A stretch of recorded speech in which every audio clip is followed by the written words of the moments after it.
delegation is highly appreciated. On October 7th, Hamas waged war at Israel. It was the worst terrorist attack the world has known since 9/11, but for Israel, proportionately, it was like 20 9/11s. It was the worst act of anti-Semitic violence since the Holocaust. I described to you some of the horrors. It's impossible to describe all of them. But like Anne Frank, Jewish children hid in attics from these monsters, and they were found and butchered. As in Babi Yar, Jews were machine-gunned in killing pits.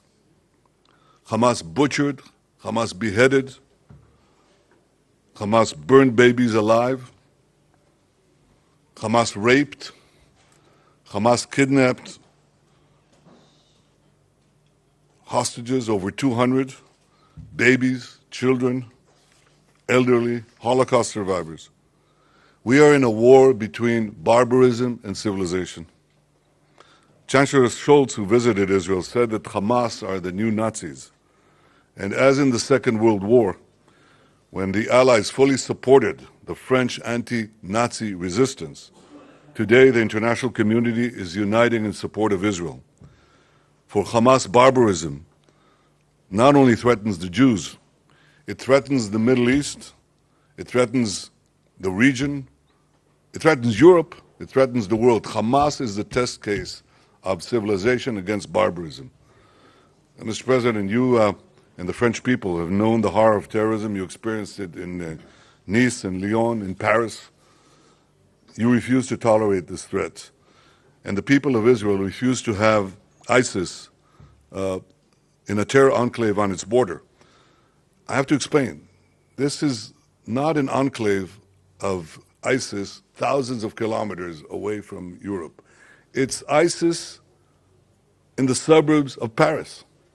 It's ISIS, you can drive 20 minutes and you reach the suburbs of Paris and you have ISIS there. We cannot live like that. Nobody can live like that. So we are doing everything we need to do to destroy Hamas in Gaza. We will dismantle its terror machine. We will dismantle its political structure.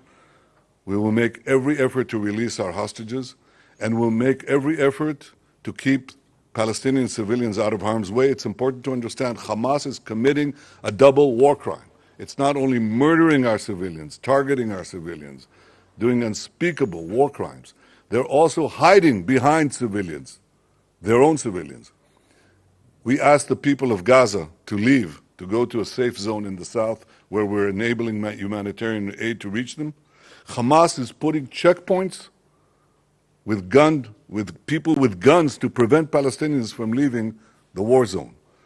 Hamas is responsible for civilian casualties, but we will do every effort to avoid them and to fight this war as speedily and as rapidly as we can, but it could be a long war. When this is over, the people of Israel will rebuild their communities, and the people of Gaza will no longer live under Hamas tyranny. But first, there's one condition for anything that could happen and the good things that could happen once this war is over.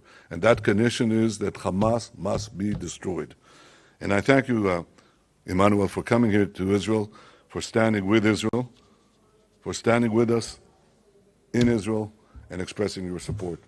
We rely on your continued support as this important battle for our future, our common future, proceeds till victory. Thank you. Thank you very much, Mr. Prime Minister, dear Bibi. Thank you for your words, and I want to thank you for the discussion we had together in tete-a-tete and with our delegation.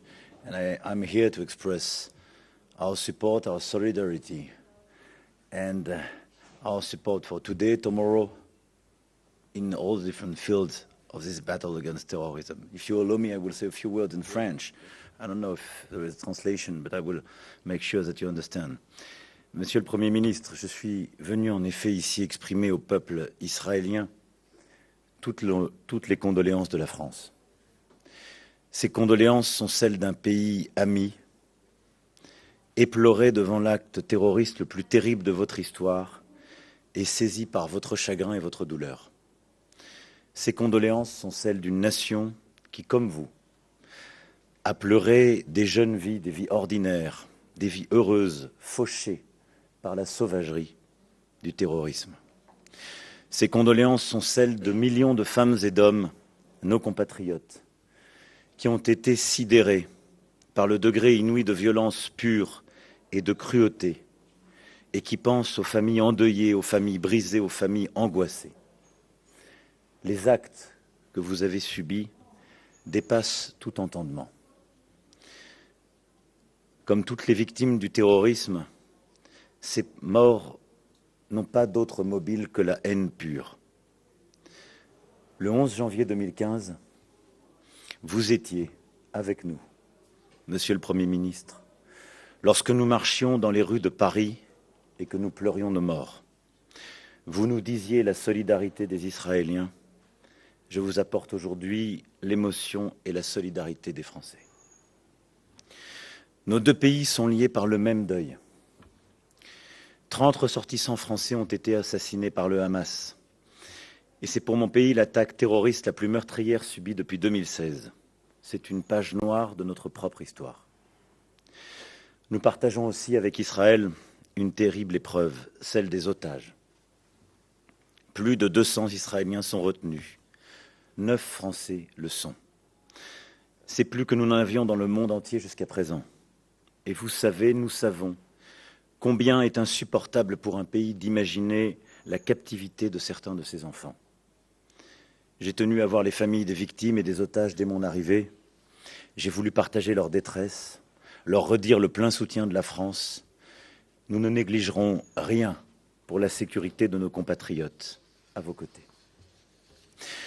Nous employons avec Israël et d'autres partenaires à obtenir la libération de tous les otages détenus à Gaza. Ils doivent tous être libérés. C'est pour la France une priorité. Et pour cela, nous devons tout faire pour obtenir du Hamas la libération de tous sans complaisance. Et je veux ici remercier tous ceux qui nous aident à conduire ces discussions. Je suis aussi venu vous dire la solidarité de la France dans la lutte contre notre ennemi commun, le terrorisme. Rappelez devant tous le droit légitime d'Israël de se défendre face à ceux qui œuvrent à sa destruction. Cette cause est juste, point final. Le Hamas est un groupe terroriste dont l'objectif même est la destruction de l'État d'Israël. C'est aussi le cas de Daesh, d'Al-Qaïda, de ceux qui leur sont associés dans l'action et dans l'intention. La priorité, votre priorité, mais aussi celle de toutes les démocraties et de la France, est avec vous de vaincre ces groupes terroristes. Nous qui avons été frappés si durement par ces mêmes groupes, voulons vous dire une chose simple, vous n'êtes pas seuls. C'est pourquoi la France est prête à ce que la coalition internationale contre Daesh, dans le cadre de laquelle nous sommes engagés pour notre opération en Irak et en Syrie, puisse lutter aussi contre le Hamas. Je propose à nos partenaires internationaux, je l'ai évoqué avec vous ce matin, que nous puissions bâtir une coalition régionale et internationale pour lutter contre les groupes terroristes qui nous menacent tous. Je pense que c'est l'intérêt d'Israël, de sa sécurité, celle aussi de plusieurs de vos voisins menacés par ces mêmes groupes ou des groupes voisins. La lutte doit être sans merci, mais pas sans règles. Car nous sommes des démocraties qui luttons contre des terroristes. Des démocraties, donc, qui respectent le droit de la guerre et assurent l'accès humanitaire. Des démocraties qui ne prennent pas pour cible les civils, ni à Gaza ni nulle part.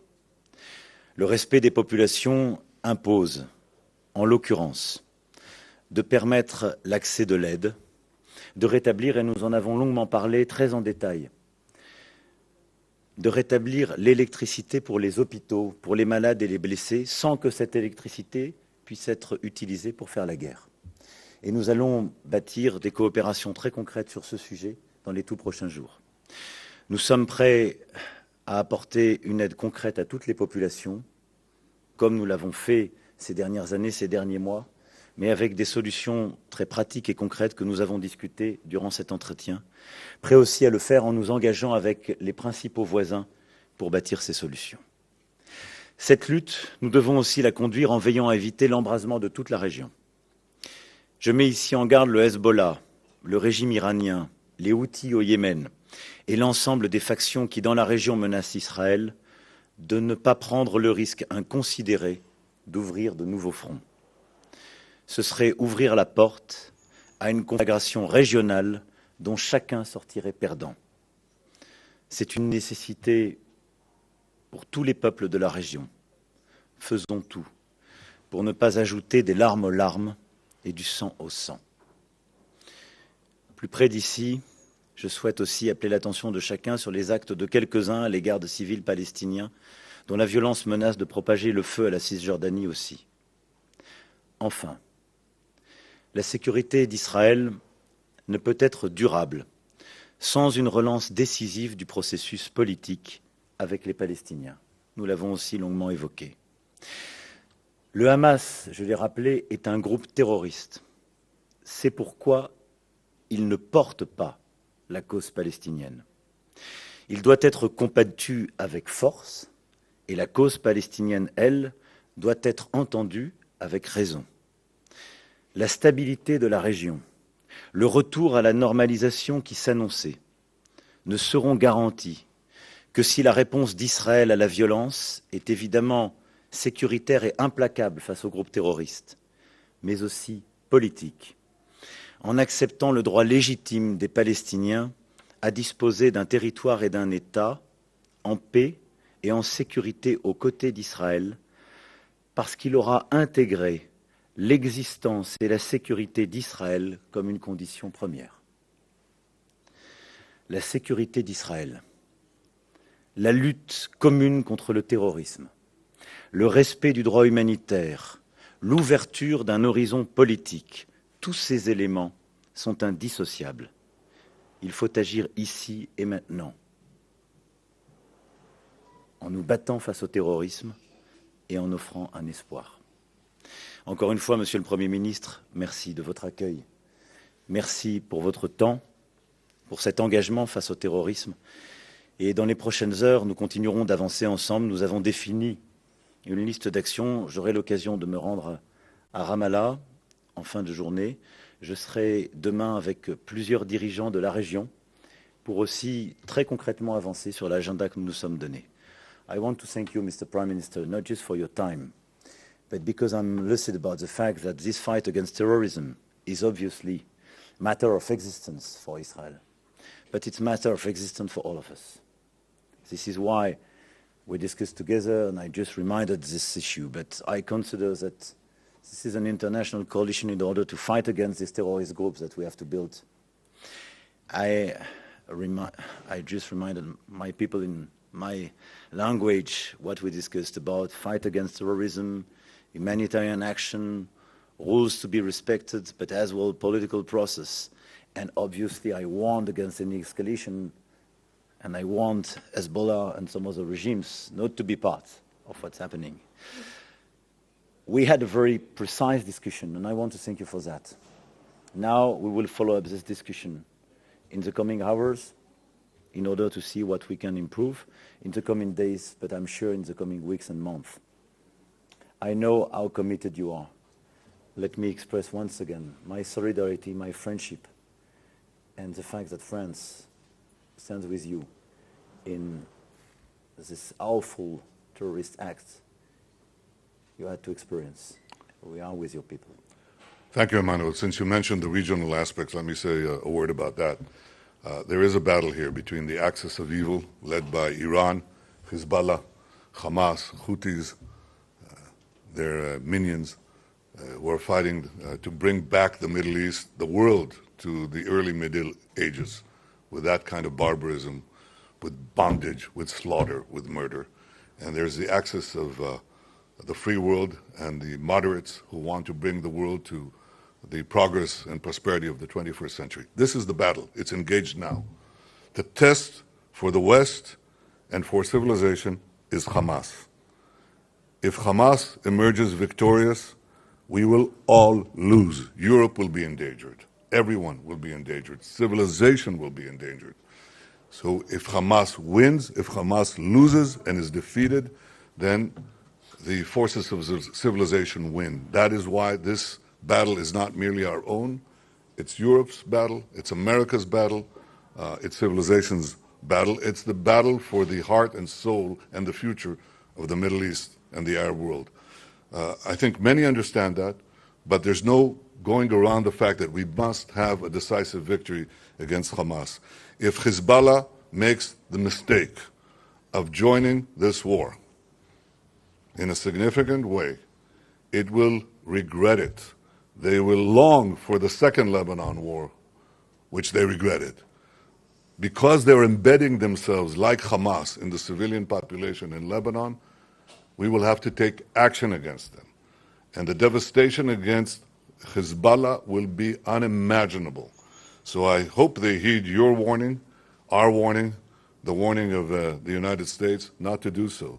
But if they will, they'll suffer horrible consequences. We have to join together and win. The forces of civilization, progress, have to win. That goes through the defeat of Hamas. I thank you, Emmanuel, for everything you said, and thank you for coming here and standing with us. Thank you, Bibi. Thank you. Thank you. Thank you. Thank you. Merci beaucoup. Merci.